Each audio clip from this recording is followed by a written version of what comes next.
이 글을 쓰는 지금도 손끝이 떨린다.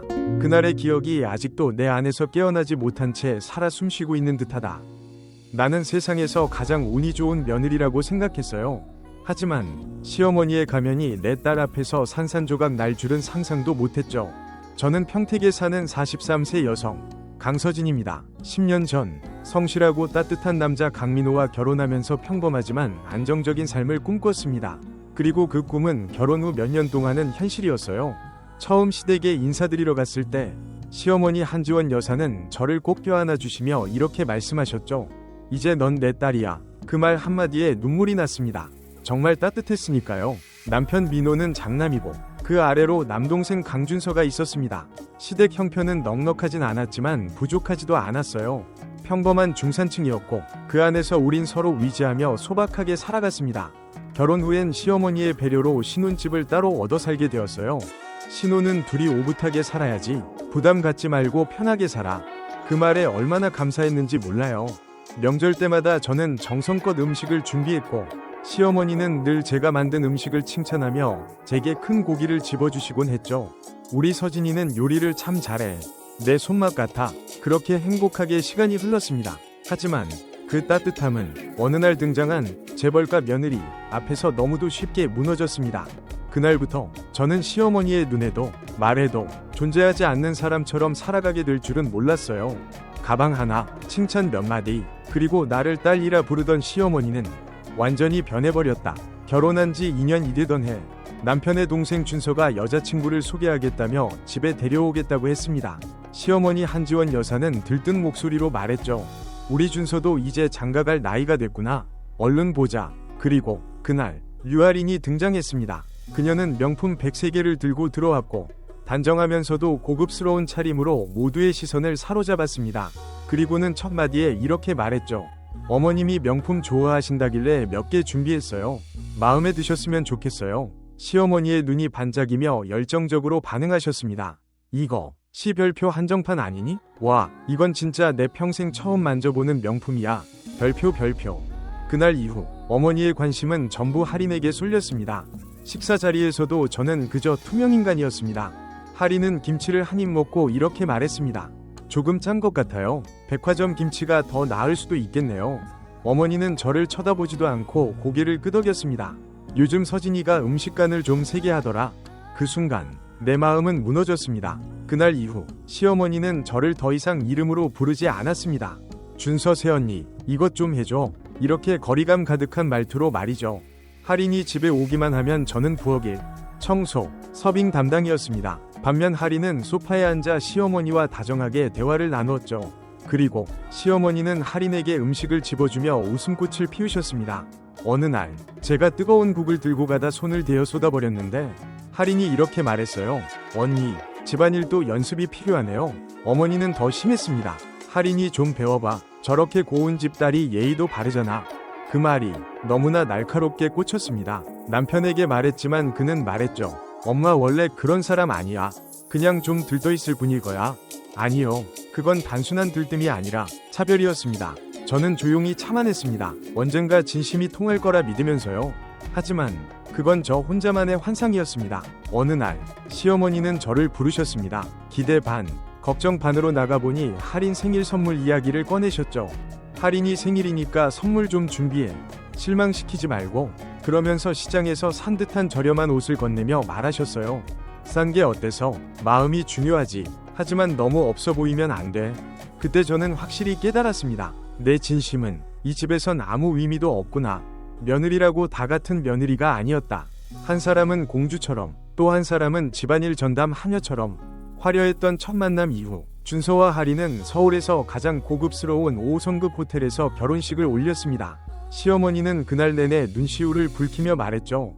할인이 같은 며느리, 우리 집의 복이다. 그 말이 제 마음을 얼마나 아프게 했는지 모르겠습니다. 할인이 정식으로 강씨 집안의 며느리가 되면서 모든 게 달라졌습니다. 주말마다 고급 음식과 선물 꾸러미를 들고 오는 할인 부부. 반면 우리는 집 대출과 생활비로 허덕이며 종종 컵라면으로 한 끼를 때우곤 했습니다. 제가 가져간 반찬이나 선물에는 시어머니가 흥미를 보이지 않으셨죠. 다음엔 안 가져와도 돼. 귀찮게 왜 그래. 하지만 할인이 들어오면 집안의 공기가 달라졌습니다. 어머니는 미소를 머금은 채 할인 손을 꼭 잡고 앉자마자 차를 따르셨습니다. 어느 날 시댁 부엌 정리를 하다가 제가 선물한 수제떡과 연잎차가 아직도 포장된 채로 구석에 방치된 걸 봤습니다. 반면 할인이 가져온 홍삼과 명품 선물은 앞줄에 가지런히 정리되어 있었습니다. 말은 하지 않았지만 속이 너무 쓰렸습니다. 시어머니의 충고는 점점 더 노골적이 되었습니다. 아기 없는 이유가 경제 때문이니? 할인이는 바빠도 늘 단정하잖아. 넌 왜 이렇게? 형님이 잘 못하니까 할인이 눈치 보잖아. 그 말들 속엔 수많은 화살이 숨겨져 있었죠. 그러던 중 건강검진을 받으러 간 병원에서 임신 소식을 들었습니다. 남편은 눈물을 흘리며 기뻐했습니다. 우리는 명절 가족 모임에서 발표하기로 결정했죠. 직접 준비한 음식, 직접 담근 장아찌, 그리고 제 진심을 담은 마음. 그 모든 게 무용지물이 되는 데는 단 몇 초면 충분했습니다. 식사 도중 용기를 내어 말하려는 순간 어머님, 저 임신했어요. 할인의 목소리가 모든 걸 삼켜버렸습니다. 주위가 들썩이고 어머니는 할인을 끌어안으며 기뻐하셨죠. 저는 그저 조용히 내 아이의 존재를 삼켜야 했습니다. 이후 제 존재는 점점 흐려졌습니다. 명절에도 제 자리는 없었고 시댁에서 중심은 할인이었습니다. 한 번은 시어머니에게 직접 물었습니다. 제가 뭘 잘못했는지. 그녀는 한마디로 정리했습니다. 할인만큼 안 하니까 그렇지. 그 말에 남편을 쳐다보았지만 그는 아무 말도 하지 않았습니다. 그 침묵 속에서 저는 깨달았습니다. 이 집에서 며느리라는 이름은 더 이상 저를 위한 것이 아니었습니다.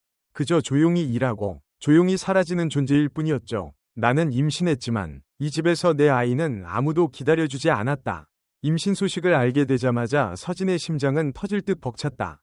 그녀는 조심스럽게 배를 감싸 안았고 동시에 기쁨과 불안이 밀려왔다. 몇 년 동안 간절히 기다려온 아기였다. 남편 민호와 함께 병원을 전전하며 매번 임신 테스트기의 한 줄 결과에 절망하곤 했던 그 시간들. 그래서 이 아이는 단순한 생명이 아니라 그녀의 희망이자 빛, 존재의 의미였다. 그녀는 이 소식을 가족들에게 바로 알리지 않았다. 설날 가족 모임 때 모두가 함께 있을 때 이야기하자고 마음먹었다. 서진은 정성껏 음식들을 준비했고 이번만큼은 시어머니 한지원과의 관계도 회복되길 바랐다. 모두가 모인 설날, 식탁 위에는 시어머니가 좋아하는 음식이 정갈하게 차려졌고 분위기는 화기애애했다. 서진이 일어나 조심스럽게 입을 열려던 순간 할인이 먼저 외쳤다. 어머님, 저 임신했어요. 진짜 2줄 나왔어요. 순간 모든 시선이 할인에게 쏠렸고 시어머니는 그녀를 안고 감격스러워했다. 세상에, 드디어 손주를 보게 되는구나. 서진은 그 자리에 멍하니 서 있었다. 그녀 역시 똑같은 아이를 품고 있었지만 아무도 묻지 않았고 누구도 축하하지 않았다. 그녀가 말하려 하자 시어머니는 냉정하게 말했다. 서진아, 저 접시들 좀 치워줄래? 그날 밤 민호는 작게 사과했지만 서진의 마음속 깊은 상처는 메워지지 않았다. 그녀가 원한 건 동정이 아니라 인정이었다. 이후 할인은 고급 산부인과에서 정기검진을 받고 수입 유제품과 전문 영양관리까지 받았다. 반면 서진은 혼자 구청병원에 줄을 서서 검진을 받았고 입덧이 심해 사과 하나 사달라고 부탁했을 때 돌아온 말은 할인이 먼저 임신했잖니. 너는 알아서 해. 절망은 점점 쌓였다. 임신을 축하하는 파티가 고급 레스토랑에서 열렸고 시어머니는 붉은 한복을 입고 마이크를 잡았다. 모두가 웃고 떠드는 가운데 서진은 구석에서 조용히 앉아 있었다. 그녀의 배도 제법 나와 있었지만 아무도 그것을 묻지 않았다. 돌아오는 길 할인은 다정한 척 그녀의 배를 만지며 말했다. 언니 아기가 내 아기 안 부러워했으면 좋겠어요. 서진은 이를 악물었다. 대답하고 싶었지만 입을 다물었다. 말을 꺼내는 순간 눈물이 터질 것이 뻔했기 때문이다. 며칠 후 심한 복통으로 병원에 실려갔고 유산 위기라는 진단을 받고 입원하게 되었다. 침대에 누워 천장의 하얀 형광등을 바라보는 그녀. 시댁 누구도 오지 않았다. 전화도 메시지도 없었다. 멀리 시골에 사는 친정엄마만이 밤새 기차를 타고 올라와 따뜻한 죽을 들고 찾아왔다. 직접 떠먹여주는 엄마 앞에서 서진은 결국 울음을 터뜨렸다. 엄마, 나도 사람인데 왜 이런 대접을 받아야 해? 엄마는 딸의 손을 꼭 잡고 말했다. 넌 엄마야. 그리고 엄마는 언제나 존중받아야 해. 다만 잘못된 집안에 시집간 것뿐이야. 그 말에 서진은 고통과 동시에 정신이 번쩍 들었다. 누군가 자신을 지켜주지 않는다면 자신이 스스로 지켜야 한다는 사실을. 이번 기간 동안 민호는 몰래 밤에만 찾아왔다. 하지만 시어머니에게는 아무 말도 하지 못했다. 그녀는 남편의 어깨가 더 이상 든든하지 않다는 것을 절실히 느꼈다. 어느 밤 그녀는 아기가 우는 꿈을 꿨다. 땀에 젖은 몸으로 깨어나 배를 꼭 껴안고 속삭였다. 미안해. 절대 너를 아프게 놔두지 않을게. 퇴원하는 날 시댁 누구도 오지 않았다. 그녀는 약봉지를 들고 택시를 타고 혼자 집으로 돌아왔다. 그리고 그날 이후 그녀의 마음속에는 단단한 결심이 자리 잡았다. 설령 그 집을 떠나야 하더라도, 설령 홀로 서기를 해야 하더라도 그녀는 한 아이의 엄마로서 마지막 자존심과 품위를 지켜낼 것이다. 그리고 그 집의 차가운 침묵 속에서 그녀는 조용히 다짐했다. 아무도 널 기다려주지 않더라도 엄마는 널 두 팔 벌려 맞이할게. 수많은 고통 끝에 서진은 마침내 건강한 여자아이를 출산했다. 그녀는 아이의 이름을 윤서라고 지었다. 아무리 거센 바람이 불어도 꽃은 결국 핀다. 는 마음을 담아서 서진은 떨리는 품에 아이를 안고 눈물과 미소를 동시에 흘렸다. 이제는 모든 게 달라질 거라고 믿었다. 하지만 현실은 그 어떤 상상보다도 잔인했다. 출산 직후 시어머니는 병원에 한 번도 오지 않았다. 예전에 할인이 출산했을 때처럼 간호해주지도 않았다. 오히려 그녀는 할인 곁에서 하루 종일 붙어 있었다. 할인은 일주일 뒤 남자아이를 낳았다. 시어머니가 그토록 원하던 대를 이을 손자였다. 산후 통증으로 힘들어하는 서진에게 시어머니가 남긴 말은 단 한마디였다. 지금 할인 돌보느라 바쁘다. 너는 네가 알아서 해라. 서진은 입술을 깨물며 참았다. 그래도 집에 돌아가면 나아질 거라는 희망이 있었다. 하지만 그 희망은 곧 무너졌다. 두 며느리가 모두 집으로 돌아온 후 시어머니의 관심은 오로지 할인의 아들과 손자에게만 향했다. 손자에겐 미소를 짓고 정성껏 보살피며 윤서를 볼 때는 건성으로 한번 보고 심지어는 이렇게 말했다. 딸에는 힘도 없고 소용없지. 한 번은 윤서가 열이 나자 서진이 급히 병원에 데려가겠다고 하자 시어머니는 화를 내며 말했다. 그 정도로 오버하지 마라. 애들은 원래 열이 나는 법이야. 하지만 할인의 아들이 재채기 한번 했을 땐 시어머니는 약을 사러 뛰쳐나가고 가정의까지 불러들였다. 서진은 점점 깨달았다. 이 집에서 그녀의 딸은 단지 그림자일 뿐이라는 걸.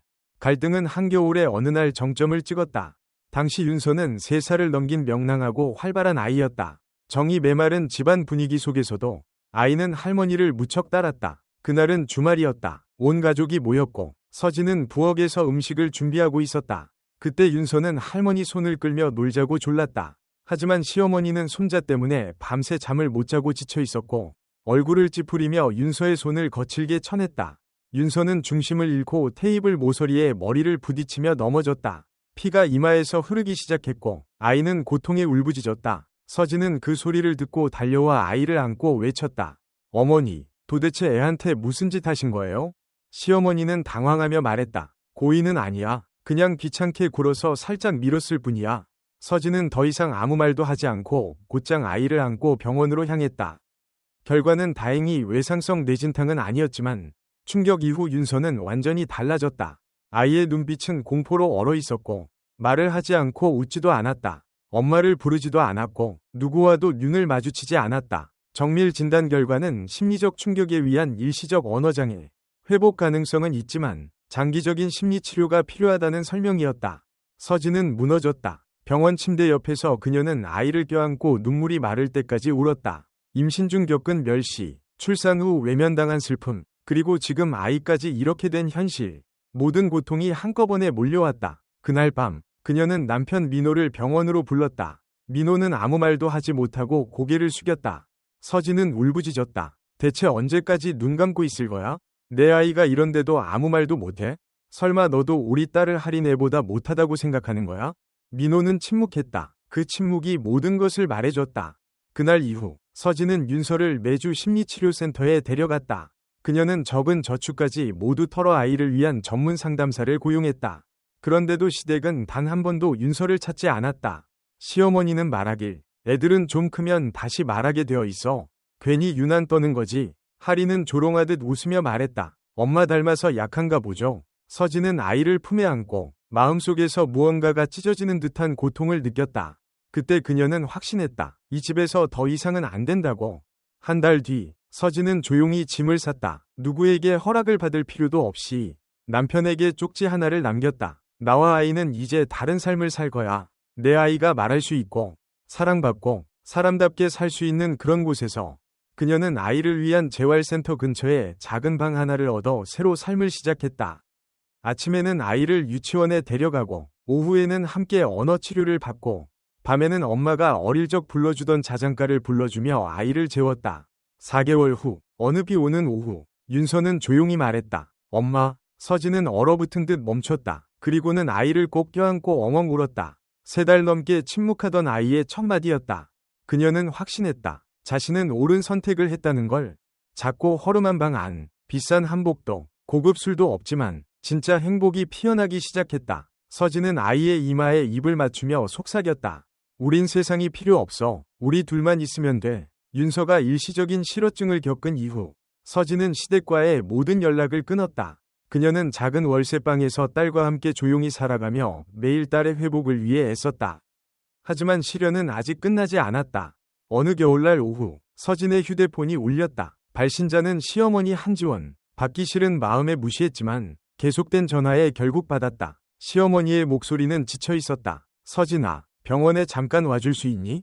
중요한 일이야. 서진이 대답을 망설이는 사이 시어머니의 목소리가 떨렸다. 민정이 일인데. 할인의 딸 민정은 지금 생명이 위독했다. 선천적인 기형으로 인한 급성 신부전. 몇 달간의 입원 치료 끝에 의사는 신속한 신장 이식이 없으면 생명을 보장할 수 없다고 말했다. 강씨 집안 식구들은 모두 병원에 모였다. 서진과 윤서가 병실에 들어서자 모든 시선이 둘에게 쏠렸다. 따뜻함이 아닌 기대감 어린 눈빛이었다. 할인은 붉어진 눈으로 다가와 갑자기 서진 앞에 무릎을 꿇었다. 언니, 내가 예전에 언니한테 잘못한 거 다 알아. 근데 제발 민정을 살려줘. 윤서랑 민정은 희귀한 혈액형이 같대. 의사 말로는 윤서가 기증자로 가장 적합하대.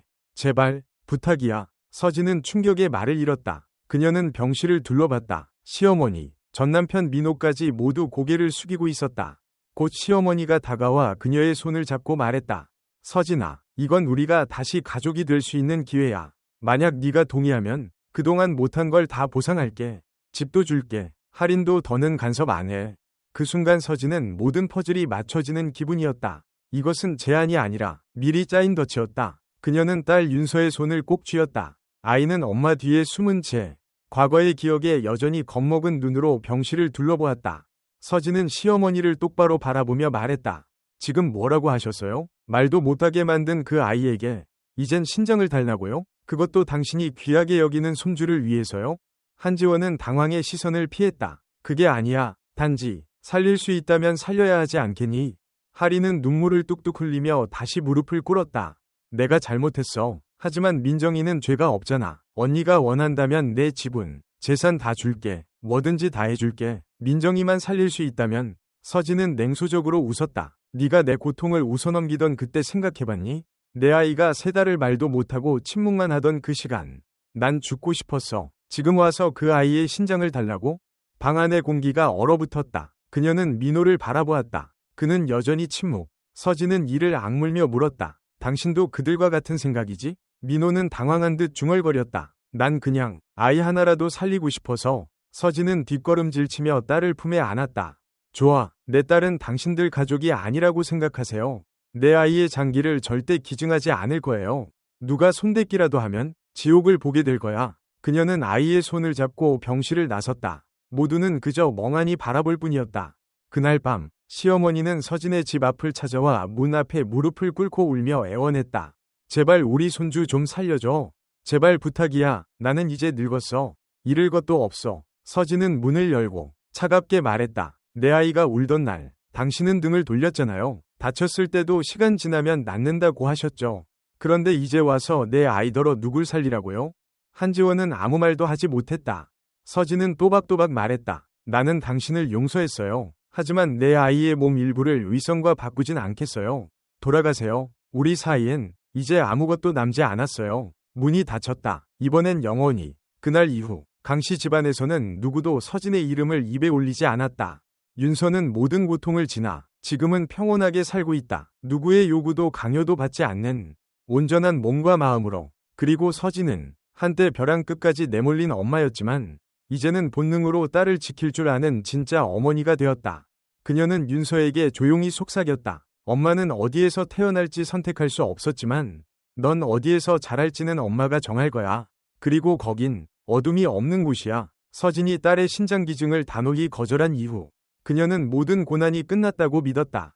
그러나 현실은 달랐다. 시어머니와 하리는 절망 끝에 그녀를 비난하는 거짓 소문을 퍼뜨리기 시작했다. 서진은 무정하고 이기적인 사람이며 아이의 생명을 외면한 냉혹한 엄마라는 말들이 온라인에 쏟아졌다.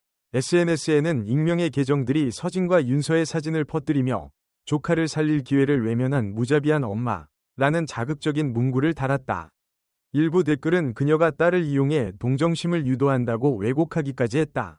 누가 배우인지 알기 위해 고민할 필요도 없었다. 서진은 조용히 증거를 모으기 시작했다. 캡처한 화면, 낯선 번호로부터 온 협박 메시지. 다시 생각해라. 그렇지 않으면 직장을 잃을 수도 있다. 는 익명 전화통화 녹음까지. 그녀는 모든 모욕과 위협을 하나하나 정리하며 마음속으로 결심했다. 이번에는 절대 당하지 않겠다고. 서진은 경찰에 고소장을 제출하고 변호사를 선임했다. 그녀의 변호사는 단단한 눈빛을 가진 여성으로 역시 혼자 아이를 키우는 엄마였다. 이야기를 다 들은 그녀는 말없이 고개를 끄덕이며 조용히 말했다. 상대를 잘못 골랐군요. 그 와중에도 서진은 윤서 앞에서는 늘 평온한 모습을 유지했다. 아이에게 불안한 기색 하나 보이지 않게 조심했고 밤마다 옛날처럼 동화를 읽어주고 자장가를 불러주며 미소를 잃지 않았다. 비록 그녀의 가슴은 분노와 억울함으로 무너지고 있었지만 말이다. 일주일 후 하리는 경찰에 소환됐다. 조사 과정에서 강가의 한 전직 가사도우미가 증언했다. 하린 씨가 다 시켰어요. 언니 이미지를 망가뜨리라고 말했어요. 무슨 수를 써서라도요. 이 사실은 순식간에 언론에 퍼졌고 뉴스는 앞다투어 사건을 보도했다. 방송에서는 누명 쓴 엄마 신장 기증을 둘러싼 진실이라는 특집 보도가 편성되었다. 그 안에서 서진은 기자의 인터뷰에 응했다. 그녀는 눈물도 원망도 없었다. 단지 이렇게 말했다. 저는 단지 한 명의 엄마일 뿐이에요. 저는 제 아이를 수술대 위에 올려놓고 용서를 구할 수는 없어요. 누군가 그것이 이기적이라고 생각한다면 감수하겠습니다. 이 말은 큰 반향을 일으켰고 여론은 그녀의 편으로 기울기 시작했다. 사람들은 과거의 영상들을 다시 찾아냈고 시어머니가 손자에게만 애정을 쏟고 윤서를 무시하던 모습까지 빠르게 퍼졌다. 시어머니는 대중의 압박을 견디지 못하고 방송에 나와 공개 사과를 했다. 눈물을 흘리며 처음으로 자신의 잘못을 인정했다. 하지만 서진은 그 자리에 없었다. 그녀는 대신 기자에게 짧은 편지를 보냈다. 늦은 사과는 상처를 지우지 못합니다. 그저 사람을 차별하면 어떤 대가가 따르는지 이해하시길 바랄 뿐입니다.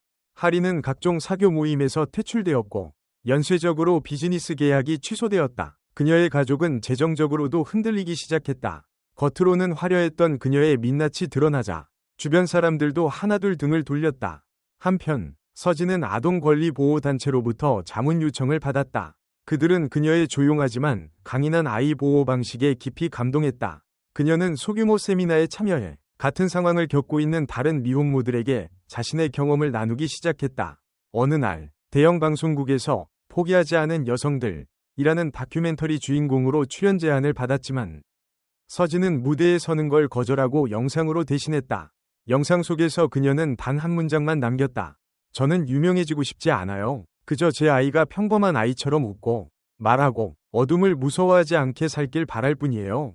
그리고 어느 날 오후 공원 산책 중 윤서가 갑자기 물었다. 엄마, 우리 할머니는 이제 없는 거야? 서진은 딸의 머리를 쓰다듬으며 말했다. 그래. 하지만 엄마가 할머니도 되고 엄마도 되고 너의 가장 친한 친구도 되어줄게. 윤서는 고개를 끄덕이며 엄마 손을 꼭 잡았다. 노을이 지는 하늘 아래 화려한 칭찬도 완벽한 가족도 없었지만 두 사람만으로 충분했다. 서진은 속삭였다. 정의는 복수가 아니야. 정의는 네가 안전하고 존중받으며 살아가는 것. 그 자체란다. 모든 시련이 지나간 후 서진의 이름은 더 이상 고통과 연결되지 않았다. 그녀는 더 이상 억울한 누명을 쓴 미혼모가 아닌 강인함과 자존심, 그리고 숭고한 모성애의 상징이 되었다. 하지만 그녀를 가장 만족스럽게 한 것은 유명세가 아니라 윤서의 얼굴에 다시 피어난 미소였다. 두 모녀의 삶은 점차 안정되었다. 서진은 한 아동 권리 보호단체에서 프로젝트 책임자로 제안을 받았다. 그녀는 자신의 경험을 전하며 다른 미혼모들이 고통을 이겨내도록 도울 수 있었다. 예전의 작은 원룸은 햇살이 들어오고 윤서의 웃음소리가 퍼지는 따뜻한 공간으로 바뀌었다. 어느 날 오후 윤서를 치료 수업에 데려가는 길에 서진은 한 남자를 만났다. 그 남자는 센터의 심리상담사였고 이름은 지훈이었다. 그는 윤서의 사례를 오래전부터 지켜보고 있었고 조용히 두 모녀의 용기에 감탄하고 있었다. 처음엔 단순한 인사만 나누었지만 시간이 흐를수록 대화는 길어졌고 서진은 지훈과 마주칠 때마다 조금 더 많이 웃게 되었다. 놀랍게도 오랜 세월 방어적으로 굳었던 그녀의 마음은 지훈 앞에서는 조금씩 풀어졌다. 지훈은 과거를 캐묻지 않았다. 그는 현재에 집중했다. 오늘은 식사는 하셨어요? 윤서는 기분이 어때요? 오늘 날씨가 좀 추운데 감기 걸리진 않으셨어요? 어느 날 치료 후 지훈은 두 모녀에게 저녁 식사를 제안했다. 식탁에서 윤서는 갑자기 물었다. 아저씨, 우리 엄마 남자친구예요? 서진은 얼굴이 붉어졌고 지훈은 부드럽게 웃으며 말했다. 엄마가 허락해준다면 정말 영광이죠. 그날 밤 작은 부엌에서 서진은 설거지를 하며 스스로에게 질문했다. 나는 다시 사랑을 허락해도 되는 걸까? 이만큼 상처받고도 행복을 누릴 자격이 있을까? 그날 밤 수년 만에 처음으로 눈물 없는 꿈을 꾸었다. 꿈속에서 그녀와 윤서는 넓은 들판에 서 있었고 멀리서 한 남자가 손을 흔들며 노을 아래에서 그들을 기다리고 있었다. 점점점. 그러나 인생은 늘 평탄하지 않다. 어느 날 서진은 충격적인 소식을 접했다. 할인이 그녀를 명예훼손으로 역고소하겠다는 것이다. 사회적 명예와 경력을 훼손당했다는 이유로. 서진은 놀라지 않았다. 하지만 이번엔 두렵지 않았다. 그녀 곁엔 법과 진실이 있었고 세상의 지지도 있었으며 가장 중요한 윤서와 지훈이 있었다. 초심 재판에서 서진은 피고인의 자격으로 법정에 섰다. 그녀는 도망치지 않았고 방어적이지도 않았다. 그녀는 침착하게 입을 열었다. 명예는 남이 주는 것이 아닙니다. 명예란 아이의 눈을 바라보며 고개 숙이지 않을 수 있는 그 마음입니다. 재판은 서진의 승리로 끝났다. 할인은 패소하며 공식 사과와 정신적 손해배상 판결을 받았다. 선고 후 법정을 나서자 지훈이 작은 꽃다발을 들고 기다리고 있었다. 그는 꽃을 건네며 말했다. 환영해요. 다시 햇빛 아래로 돌아오신 걸. 서진은 대답하지 않았다. 그저 오랫동안 그를 바라보았다. 그리고 처음으로 등을 돌리지 않았다. 돌아오는 길, 윤서는 뒷좌석에서 작게 말했다. 엄마, 오늘 엄마 웃는 얼굴 진짜 예뻐요. 서진은 뒤돌아 딸을 보며 따뜻하게 웃었다.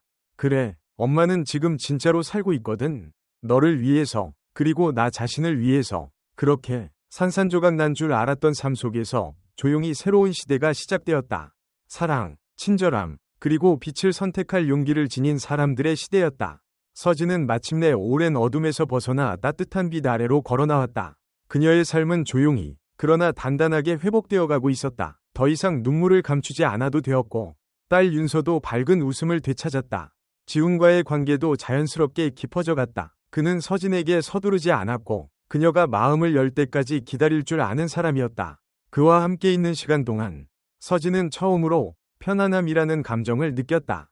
하루는 윤서가 그림을 그려서 가져왔다. 종이 위에는 세 사람이 손을 잡고 있고 머리 위에는 햇님이 웃고 있었다. 이건 우리 가족이야. 윤서가 말했다. 서진은 눈시울이 뜨거워졌다. 아이의 그림 속에서 처음으로 가족이라는 단어가 두려움이 아닌 희망처럼 다가왔다. 하지만 새로운 삶이 시작되려는 그때 또 한 번이 시련이 찾아왔다. 할인이 언론에 등장해 눈물을 흘리며 진심으로 사과했지만 받아주지 않았다. 는 인터뷰를 내보냈고 몇몇 매체는 이를 받아 그대로 인용했다. 온라인상에는 다시 논란이 시작되었고 일부 사람들은 서진이 너무한 거 아니냐 는 반응을 보이기 시작했다.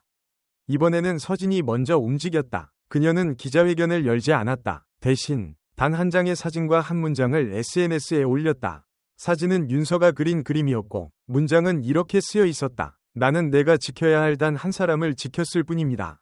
그 문장은 그 어떤 장황한 설명보다 강력했고 공감과 응원의 댓글이 쏟아졌다. 여론은 다시 돌아섰고 할인은 더 이상 그 어떤 언론에서도 초대받지 못했다. 지훈은 그날 밤 조용히 서진의 손을 잡고 말했다. 이제 우리 셋이 진짜 가족이 되어볼래요? 서진은 긴 침묵 끝에 고개를 끄덕였다. 하지만 천천히 가요. 난 아직도 조금 무서우니까. 지훈은 웃으며 대답했다. 그럼 천천히 너의 걸음에 맞출게요. 삶이 드디어 안정을 찾은 듯 보였지만 운명은 언제나 가장 평온한 순간에 사람을 시험하는 법이었다. 지훈과의 관계를 공개한 후 서진은 처음으로 위무가 아닌 사랑으로 진짜 가족을 꿈꾸기 시작했다. 하지만 마음이 겨우 평화를 맛보려는 찰나 과거의 그림자가 다시 그녀를 찾아왔다. 늦은 밤 두 모녀가 깊은 잠에 빠져 있던 중 문을 두드리는 다급한 소리가 울려 퍼졌다. 깜짝 놀라 일어난 서진. 문 앞에는 시어머니가 헝클어진 얼굴로 서 있었다. 절망이 가득한 눈빛이었다. 큰일이야. 민정이가 위독해. 하리는 오래전 재산과 위료 서류 위조 혐의로 다시 수사를 받게 되었다. 그녀는 전 남편의 유산을 가로채기 위해 서류를 조작했고 지금은 대형 사기 사건과도 연루되어 있었다. 민정, 과거 서진에게 신장을 요구했던 그 아이는 지금 중환자실에 누워 있었다. 하리는 구속 수사 중이고 친가도 모두 등을 돌려 아무도 아이를 돌보지 않고 있었다. 시어머니는 울먹이며 말했다. 더는 아무것도 바라지 않아. 그저 미안하다고 말하고 싶어. 서진아, 나는 모든 걸 잃었어. 하지만 저 아이가 그렇게 누워있는 걸 보니 누군가 품에 안아주길 바랄 뿐이야. 네가 윤서를 안아주던 그날처럼. 서진은 아무 말도 하지 않았다. 과거, 그녀는 사과를 기다렸었다. 하지만 모든 것이 무너지고 난 뒤의 사과는 허망할 뿐이었다. 그녀는 옆에서 잠든 윤서를 바라보았다. 평온한 얼굴, 작고 따뜻한 손이 그녀의 손을 꼭 잡고 있었다. 잠시 후, 서진은 조용히 말했다. 민정이를 보러 갈게요. 어머니 때문도, 할인 때문도 아니에요. 그 아이는 잘못이 없으니까요. 점점점. 병원. 서진은 조용히 병상 곁에 앉아 작은 인형 하나를 민정의 베개 옆에 놓았다. 그녀는 아이에게 짧은 이야기를 들려주었다. 너무 밝지도, 너무 슬프지도 않은, 그러나 따뜻한 이야기였다. 사진도 남기지 않았고, 이름도 밝히지 않았다. 조용히 돌아섰다. 며칠 후, 민정은 의식을 되찾았다. 아름다운 언니가 와서 이야기를 들려줬어요. 아마도 요정 엄마였던 것 같아요. 점점점. 서진과 지훈의 결혼식은 조용한 바닷가에서 열렸다. 화려한 웨딩드레스도, 거창한 무대도 없었다. 들꽃, 석양, 잔잔한 음악, 그리고 진심으로 축복해주는 사람들만이 있었다. 윤서는 꽃다발을 들고 앞에 나서서 크게 외쳤다. 저는 엄마랑 지훈 아저씨 결혼하는 거 찬성이에요. 모두가 웃었고, 서진은 눈물을 흘렸다. 하지만 이번 눈물은 더 이상 쓰지 않았다. 그녀는 살아남았다. 딸을 지켜냈다. 그리고 이제, 그녀는 빛을 지켰다. 인간이 가질 수 있는 가장 큰 용기와 사랑으로. 만약 누군가가 묻는다면 그 모든 고통 이후 다시 시작할 수 있는 이유가 무엇인가요? 그녀는 말할 것이다. 사랑하는 사람들, 그리고 빛이 시작되는 새로운 생명이요. 결혼식이 있은 지 1년 후, 서진과 지훈, 그리고 윤서는 햇살 가득한 외곽의 작은 집에서 안정된 삶을 살고 있었다. 마당에는 서진이 학창시절부터 좋아하던 데이지 꽃이 가득 피어 있었다. 주말 아침, 지훈은 아침 식사를 준비하고 윤서는 베란다에서 그림을 그리고 있었다. 서진은 책상에 앉아 편지를 쓰고 있었다. 누군가에게 보내는 편지가 아니라 미래의 자기 자신에게 보내는 편지였다. 내일의 서진에게 언젠가 다시 지치고 햇살이 사라지고 빗방울이 쏟아지는 날이 오더라도 이 편지를 꼭 다시 읽어줘. 너는 어둠을 지나왔고 배신도 겪었고 끝까지 몰려 밤에 아이를 안고 울며 내일이 올지 몰랐던 그 시간도 있었지. 그런데도 너는 여기에 있어. 지훈 너를 치유해준 건 아니지만 네가 치유받을 자격이 있다고 믿게 해준 사람. 윤서 너의 삶에서 가장 부드럽고 따뜻한 빛. 그리고 너 자신 엄마이자 여성이자 전사였던 너. 오늘 조금 지쳤다면 잠시 쉬어도 괜찮아. 하지만 잊지 마. 너는 이제 혼자가 아니야. 그리고 세상이 등을 돌려도 책장 위 세 사람의 사진을 다시 봐줘. 그들은 너를 절대 떠나지 않을 사람들이니까. 우리는 가족이야. 그리고 그건 그 누구도 빼앗을 수 없는 진실이야. 서진은 펜을 내려놓고 편지를 접어 서랍 속 작은 나무 상자에 넣었다. 창밖에서는 윤서의 웃음소리가 들려왔다. 서진은 미소를 머금은 채 밖으로 나갔다. 그곳엔 햇살이 있었고 구운 빵 냄새가 퍼진 아침 식탁이 있었고 무엇보다 사랑하는 사람들이 기다리고 있었다. 삶은 결코 완벽하지 않다. 하지만 지금 이 순간 그녀의 삶은 충분히 따뜻하고 가득했다. 왜냐하면 가족은 그녀 스스로 선택한 소중한 존재들이었기 때문이다.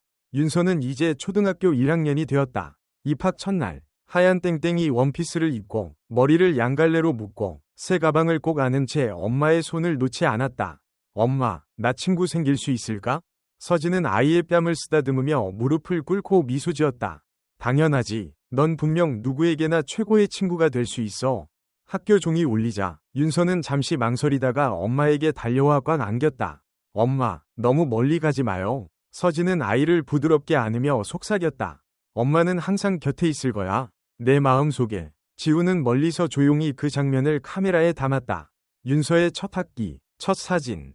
그 사진 속에는 엄마와 딸, 그리고 진짜 가족이 있었다. 오후가 되어 윤서는 학교에서 돌아왔고 손에는 한 장의 그림을 들고 있었다. 그림 속에는 학교 앞에 선가족 셋이 있었고 그 위를 큰 하트가 감싸고 있었다. 선생님이 제일 소중한 사람을 그리라고 하셨어요. 서진은 그림을 받아들며 눈시울이 붉어졌다. 한때 충격으로 말을 잃었던 아이가 이제는 웃으며 세상에 발을 내딛고 있었다. 그리고 그것이야말로 세상이 어둠을 딛고 건넨 가장 큰 선물이었다 한 엄마에게 이 뜻깊은 이야기를 들어주셔서 진심으로 감사합니다. 여러분의 소중한 의견을 댓글로 남겨주세요. 듣고 잘 자요 채널을 구독하시면 삶 속에 더 많은 의미와 따뜻한 이야기들을 만나실 수 있습니다.